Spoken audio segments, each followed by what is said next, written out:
Bacaan dari Injil Lukas. Sekali peristiwa, Yesus membawa Petrus, Yohanes, dan Yakobus, lalu naik ke atas gunung untuk berdoa. Ketika ia sedang berdoa, rupa wajahnya berubah dan pakaiannya menjadi putih berkilau-kilauan. Dan tampaklah dua orang berbicara dengan dia, yaitu Musa dan Elia.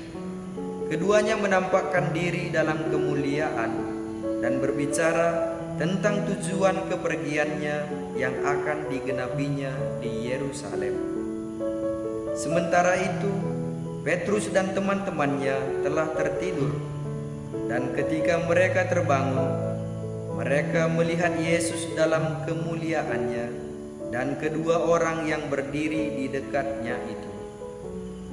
Dan ketika kedua orang itu hendak meninggalkan Yesus, Petrus berkata kepadanya, "Guru, betapa bahagianya kami berada di tempat ini. Baiklah kami dirikan sekarang 3 kemah, satu untuk engkau, satu untuk Musa, satu untuk Elia." Tetapi Petrus tidak tahu apa yang dikatakannya itu. Sementara ia berkata demikian, datanglah awan menaungi mereka, dan ketika mereka masuk ke dalam awan itu, takutlah mereka. Maka terdengarlah suara dari dalam awan itu yang berkata, "Inilah anakku yang kupilih, dengarkanlah dia." Ketika suara itu terdengar, nampaklah Yesus tinggal seorang diri, dan murid-murid itu merahasiakannya. Dan pada masa itu mereka tidak menceritakan kepada siapapun apa yang telah mereka lihat itu. Demikianlah sabda Tuhan. Pace ebene. Bapak Ibu saudara-saudari yang terkasih dalam Tuhan kita Yesus Kristus, kita telah mendengarkan bacaan Injil dari Injil Lukas. Dalam peristiwa transfigurasi ini, ada banyak hal yang dapat kita maknai.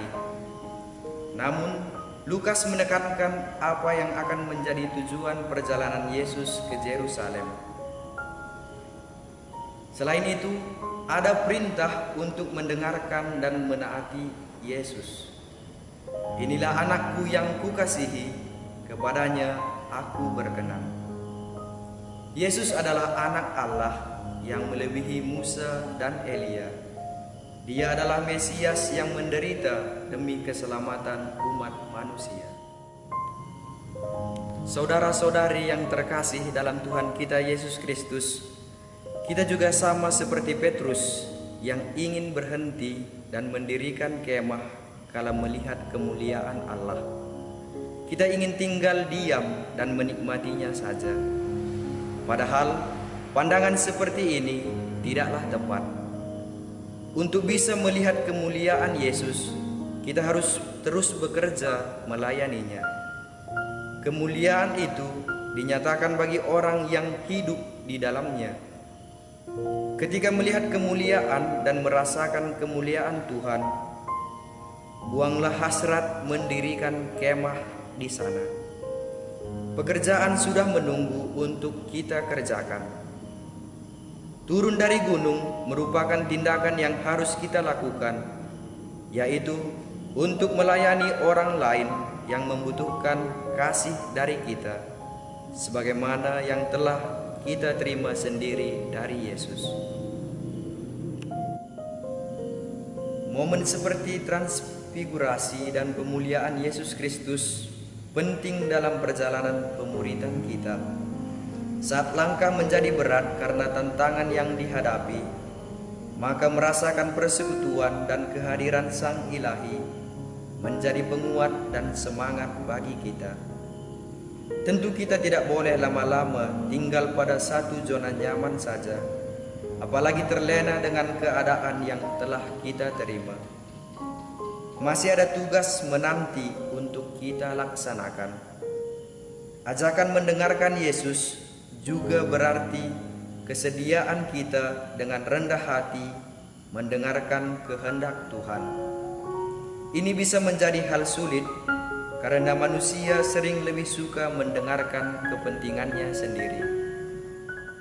Bapak, Ibu, saudara-saudari yang terkasih dalam Tuhan kita Yesus Kristus, kemuliaan Allah telah hadir secara nyata di tengah kehidupan manusia dalam diri Tuhan kita Yesus Kristus.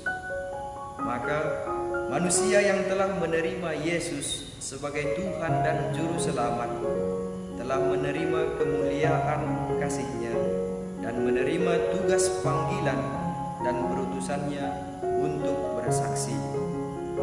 Peristiwa transfigurasi dapat kita hayati sebagai penguatan panggilan hidup kita, seperti Tuhan kita Yesus Kristus.